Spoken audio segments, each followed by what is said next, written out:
Well, hello, Dirtfish Rally friends. The Acropolis Rally is done and dusted, and what a rally we have seen. I can't remember such an atrocious rally for a very, very long time. We're absolutely delighted once again to be joined by rally royalty, Jimmy McRae, just to look back and go through some of the highlights of the weekend. Jim, I think we have to start by talking about Hyundai. The most incredible transformation from a team that seemed to be in absolute disarray at the start of the year. 3 rallies in a row now they've won, and their first ever 1, 2, 3. Some achievement. No, definitely, and you know, people were a bit worried at the start of the season that if it continued, you know, the bad luck and they were having, that, you know, Hyundai might just pull the plug on it. But I think now definitely we're a 1, 2, 3. They've all driven well.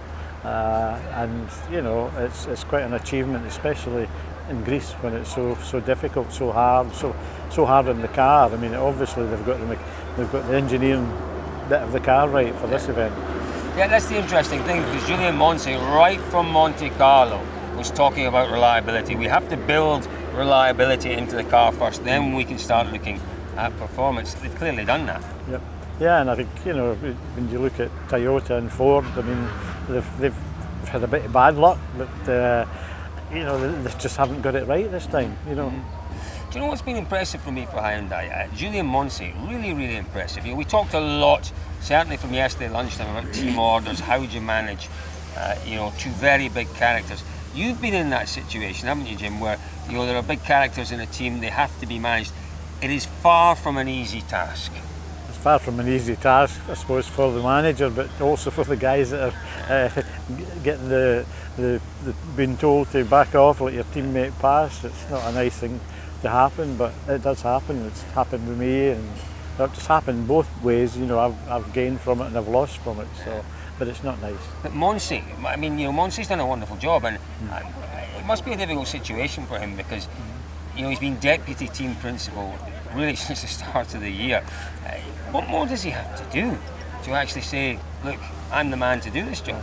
I think at the end of the day, I think it's the right decision, because Thierry, you know, he hasn't had the best year, or almost a year, and it would have been a shame to have taken the win from him in this event. And he didn't, Moncet didn't, so you know, we'll put that again as a good decision from Moncet. It'll be very, very interesting. We caught up with Julien Moncet at the end of the rally. We are opening a lot of pages in our history book this year. I hope we will have more pages. Definitely it's a magical moment, an historical moment for our team, for our brand. Since 2014 we have never achieved a triple podium. So yeah, it's just incredible. If this season was a job application for you, every month that goes by, every rally that goes by, your CV gets stronger and stronger and stronger. I've asked you this question just about every rally since the start of the year. Any news? Can we expect any news? It's a very good question. It's a 10,000 euro question. If I had the answer, maybe I could get this money. No, I actually don't know. But you know, I've been given a mission at the start of the season. I take race by race, and maybe at the beginning I was a bit wondering what will happen. Now, let's in between you and me. I don't care. I do the job. If I'm here next weekend, then it's fine. If I'm not, it will be a pity, but it's not my decision anyway. We have proven to be competitive. We have done an incredible job, and it's it's not only me, it's a whole team, and this is what matters right now. Yeah, do you know what? I don't think you'll find a nicer guy around the service park. He really is a fantastically open and sharing sort of person, and you know, really, really great job. Well done, Julien. Let's talk, as you say, about maybe Thierry Neuville and Ott Tanak. Neuville, we're talking 11 months since that win. Drivers thrive off the confidence they get from wins, Jim. He can kick on from here. Oh, definitely. You know, I think that'll have helped him a big way. You know, that he's got that win now. He's got the confidence that I could still win rallies, and you know, it's definitely a boost. The thing to remember from this weekend is definitely that Hyundai has shown this weekend that we're on the right way. We have seen on the last couple of events the tendency was showing that we were getting faster and more reliable as well. But still somehow nobody was really feeling comfortable in the car. This weekend for me, I felt first time quite okay in the car and was able to to take more out of it.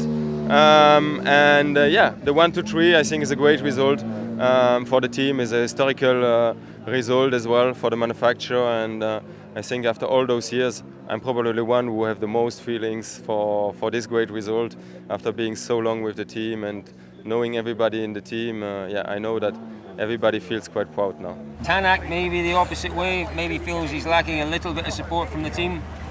I honestly don't know. I mean, at the end of the day, he got second place and he got 5 points. He didn't lose that much, really. He didn't, that's very true. And we have to finish talking about Hyundai and congratulating Hyundai by talking about Danny Sordo. You know, we talk about nice guys around the service park. He's one of the most humble. 5 podiums in a row for Danny Sordo, but he still doesn't reckon he drove well enough. You know, he's a great guy to have in a team as a backup. You know, he's not doing the full championship, but you know, to bring him in, he's always there or thereabout, and he's a nice guy with it as well. He's dependable, yes, he's reliable, and that's what you want as a third driver, I guess. Well, listen, we've already heard from Thierry Neuville, the winner of the Acropolis Rally. It would be wrong, wouldn't it, on such a momentous day, not to include our other 2 Hyundai drivers. Let's hear what Oit and Danny had to say.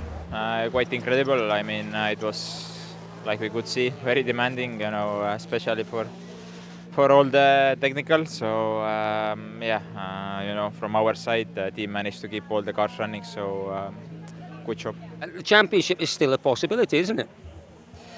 Everything is possible until it's not finished. But I mean, just doing it alone, it can be probably a bit difficult. I mean, Kalle is still in a very favourable position, and the gap is obviously very big. So you know, these kind of gifts doesn't come too often. 5 podiums in a row for you, is that correct? Yeah, that's good. Has it ever happened in your career before? I don't know. I don't remember. I don't count these things that you see the future. I need to check, but maybe no. This time was good. Some of the podium was lucky, and others less lucky. This time was a little bit lucky, but it's a podium, eh? So what a momentous weekend for Hyundai. As high and as wonderful as the weekend has been for Hyundai, well, it's been the absolute polar opposite for Toyota. Quite perplexing. You know, Toyota have been magnificent, almost untouchable this season. And every driver, every car, all 4 of their cars, Jim, have had issues out there. They seemed to know before the rally it was going to be a tough one. Well, we spoke to Jari. I spoke to him today, and he said, you know, the test didn't go well. They lost a day, then it was wet, and he says it just didn't go well, and it's showing up in the results here. You know, they've got to get it right from the minute they lay foot in the country they're rallying in. Nothing we should worry about, you know, for the rest of the season. There's no indications of issues there. I don't think there will be. I think, you know, they've probably got a bit more of a worry now that Hyundai will be in a bit of a high. Yeah, it does sound like that. What about young Rovanperä? You know, you've seen youngsters coming through and youngsters being remarkably quick earlier in their careers. He is very, very special. There's no question about that, Rovanperä. 2 mistakes, 2 costly mistakes in a row from him. Just part of the game. Part of the game. We all make mistakes. Even I made mistakes. Did you? Yes. No. Okay, very, very occasional. I mean, that's remarkable. Remarkable, really. You were there, you know. Yeah, no. When you're at that level and that speed, you know, it doesn't take much to make it a mistake. You know? Absolutely. M Sports. Jim, you were across there. You had a chat with Malcolm. You had a chat with Seb Loeb. Obviously feeling a little bit down, but they'll take positives, particularly after Friday's performance. They'll take positives in the stage wins. Yeah, no, definitely. And I think, well, what Malcolm said to me was, you know, the 2 failures they had is something that's never happened.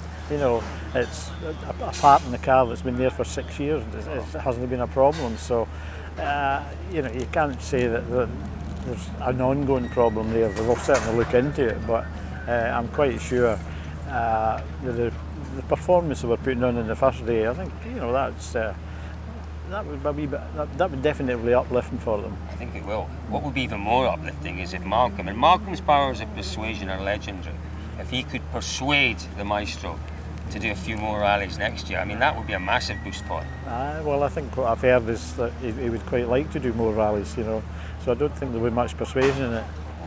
Was that an exclusive from Jimmy McRae? It could be. That's so exciting. That is so exciting. How good would it be to see more of Loeb next year? Jimmy, wonderful to have you here. But we can't really wrap things up without talking about why you're here. You're here obviously to enjoy the rally and to reminisce about some great performances here from yourself in the past. But you're here as a bit of a chaperone. I'm here as a chaperone for my grandson Max. You know, we couldn't allow him here on his own because we didn't know what he would get up to. That sounds like a McRae indeed. Tell me though, you've sat with him. You were telling me a little story earlier on. The boy's got some talent. Definitely, yeah. Yep. No. Tell me about the first time you sat in a rally car with him. Well, I've watched him through schoolboy go-karts, and you know he's had a fair bit of practice there. And you know, when his father sends him out in the wet on slicks, you know, just to get him to know what it's all about, it's been a big learning curve. And I sat beside him. They had an old Hyundai 1600. Played about some of the gravel places in Australia. But then, you know, I think when he was about 13-year-old, I sat beside him in an Evo 6, you know, and he had cushions up the back of him, under him, you know, to get him to reach the pedals. And I thought then, you know, I think we've got something special here. So keeping my fingers crossed. Absolutely. It's a long road. Come and say hello. Come and say hello. We haven't got a microphone for you, so don't say too much. Shout hello to our listeners and our viewers. Young Max McRae, look. Come in the middle. It's lovely. Hello. Say hello. Folks, it has been a wonderful rally. Thank you very much for joining us. It's been full of controversy, full of action, full of drama. Where is the place to be, boys, for all the news, all the action about Rally New Zealand? It is Dirtfish.com. Dirtfish.com. You did that better than Camera Boy.